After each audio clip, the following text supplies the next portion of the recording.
मोदी जी और अमित शाह जी को मैं चुनौती दे रहे हैं, पीओके को हासिल करके रखिए। अब चीन वहां से सड़क बना रहे हैं, चीन के खिलाफ एक जुबान, चीन के खिलाफ एक बात नहीं कहेगी। पीओके और अक्साई चीन किसके शासन में गया, इसका जवाब जरा दे दो। अरे अमित शाह जी सदन के अंदर ये बात कहते बड़े सीना ठोक कर कि हम पीओके को हमारे देश में लेके आएंगे, लेकिन आज क्या हो रहे हैं, आज पीओके की सीना चीरकर, सुन लीजिए अमित शाह जी, पीओके की सीना चीरकर चाइना पाकिस्तान इकोनॉमिक कॉरिडोर बन रहे हैं, उसका 3000 किलोमीटर की ओर रास्ता बन रही है। आप कहते हैं कि हम पीओके के तरफ से किसी को नुमाइंदे बनाएंगे, लेकिन हमारा कहने का मतलब यह है आप कुछ करके तो दिखाओ। मान लीजिए कांग्रेस कुछ नहीं कर पाए, आप तो बलवान हो, आप तो पहलवान हो, तो आप पहलवान होकर पीओके को छीन कर लाइए, हम ये देखना चाहते हैं। सदन के अंदर आपने बड़ी बड़ी बात कहते कि हम सियाचिन को हासिल करके रखेंगे, हम लद्दाख को हासिल करके रखेंगे, सियाचिन हमारे साथ है, लद्दाख को हम हासिल करके रखेंगे। हम आप लद्दाख में क्या किए हैं बताइए, अक्साई चीन को शामिल करेंगे क्योंकि अक्साई चीन पीओके के अंदर है, अक्साई चीन कश्मीर के अंदर है, पीओके कश्मीर की हिस्सा है। आपने कहा था, तो अगर आपने कहा था तो अक्साई चीन आप कब लाओगे, पीओके आप कब लाओगे?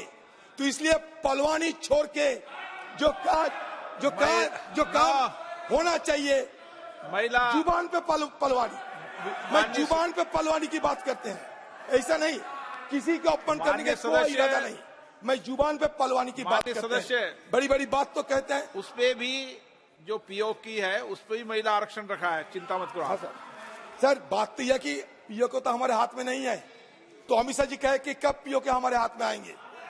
बलवान पुरुष इसलिए पूछ रहा हूं, ये दोनों सुबह शाम हाँ करके दिखाइए, चुनाव होने की पहले करके दिखाइए। मोदी जी और अमित शाह जी को मैं चुनौती दे रहे हैं, पीओके को हासिल करके रखिए, क्योंकि हमारे इस सदन में 1993 में ऑल पार्टी रेजोल्यूशन हुई थी कि पीओके हमारे हाथ में लगना चाहिए। अब चीन वहां से सड़क बना रहे हैं, चीन के खिलाफ एक जुबान, चीन के खिलाफ एक बात नहीं कहेगी। गृह मंत्री माननीय अध्यक्ष जी, कांग्रेस पार्टी के नेता इतने जोर जोर से मुझे बहुत सारे सवाल कर रहे हैं, अक्साई चीन कब आएगा, पीओके कब आएगा। अब बिल तो वो पारित हो चुका है, वरना मैं जवाब दूंगा भी, परंतु मैं उनको पूछना चाहता हूं, पीओके और अक्साई चीन किसके शासन में गया, इसका जवाब जरा दे दो। बिल्कुल, 3 युद्ध लड़े हैं, तीन युद्ध लड़े हैं। अब तक कुछ नहीं हुआ, इसलिए कि हमारी देश में इंदिरा गांधी जैसा आयरन लेडी थी। 3 युद्ध हुए हैं, इसलिए बचे हुए हैं सब कुछ। इतिहास को विकृत मत किया करो, आप हमारे देश की गृह मंत्री है, सुबह शाम नेहरू जी के खिलाफ इस तरीके की अनवेरिफाइड बात मत करो, इस तरीके की इल्जाम लगाने की बात मत किया करो। आप क्लासिफाइड क्यों करके रखे हैं? बूचर की रिपोर्ट को क्यों नहीं डिक्लासिफाई कर रहे हैं आप बताइए? सारे कुछ क्लासिफाइड नहीं रहना चाहिए।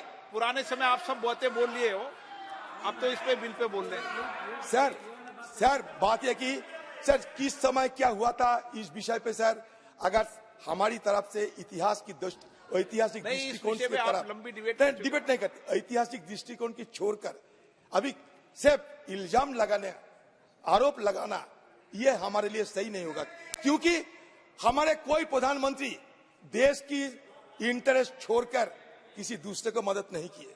लेकिन आज इस तरीके की इल्जाम लगा जा रहे हैं कि जैसे कि एक अपराधी थे कोई हमारे पूर्व प्रधानमंत्री, ऐसा नहीं। आप लोगों की इतिहास भी थोड़ा देखो आप। सर अगर बोलने दीजिए तो सर बोल लेंगे।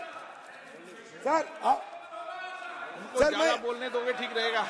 सर मैं आप लोगों की इतिहास थोड़ा बताना चाहते हैं। अमित शाह जी श्यामा प्रसाद मुखर्जी की बात कह रहे थे उस दिन, आपको याद है 1941 में श्यामा प्रसाद मुखर्जी और फजलुल हक, एक हिंदू महासभा की और एक मुस्लिम लीग, दोनों मिलकर बंगाल में सरकार बनाई थी, आपको याद है? तो इसके पीछे कारण क्या थी। और वो श्यामा प्रसाद मुखर्जी फजलुल हक से सत्ता बनाए थे 1941 में। ए ईयर बिफोर दैट, एक साल पहले जो फजलुल हक वो पुराना बिफोर कागज इज फिर फॉलो बार-बार क्यों पढ़ते हो विद आप? The Muslim league had moved.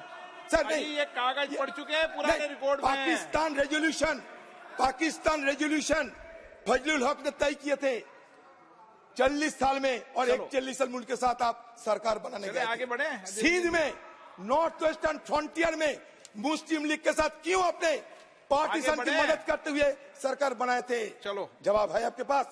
तो इसलिए मैं ये कहना चाहते हैं, इधर उधर की बात ना करके सीधे देश की हित की बात कीजिए। और सुबह और शाम आप फिजूल इल्जाम लगाते हुए किसी की अपमान मत किया करो। अगर अपमान करना चाहते हैं तो खुले सदन में सुबह से शाम तक चर्चा करने की जरूरत है, ये मैं जरूर मानना चाहते हैं और जरूर ये कहना चाहते हैं।